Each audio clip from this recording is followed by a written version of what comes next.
नमस्कार, मी अनिकेत सोपान चव्हाण, संचालक धारेश्वर विद्या व क्रीडा प्रतिष्ठान धायरी। प्रत्येक गोष्टीकडे बघताना दृष्टिकोन आपण जो काही वेगळा ठेवला पाहिजे, हा दृष्टिकोन ठेवण्याचा माझा प्रयत्न असतो। या संस्थेचा आत्तापर्यंतचा 25 वर्षाचा प्रवास हा सर्व पालकांपर्यंत, सर्व नागरिकांपर्यंत पोहोचवण्याचा प्रयास संस्थेचा होता आणि हा विचार करत असताना संस्थेची एक डॉक्युमेंटरी तयार करण्याचा विचार आला।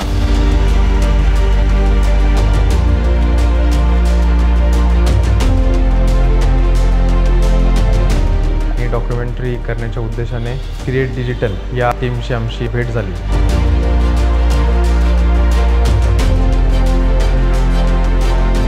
आमचा जो काही निर्णय होता की क्रिएटच्या टीमने हे काम करावं, तो निर्णय सार्थकी ठरल्याचं नक्कीच मला एक संचालक म्हणून इथे व्यक्त व्हावं असं वाटतं।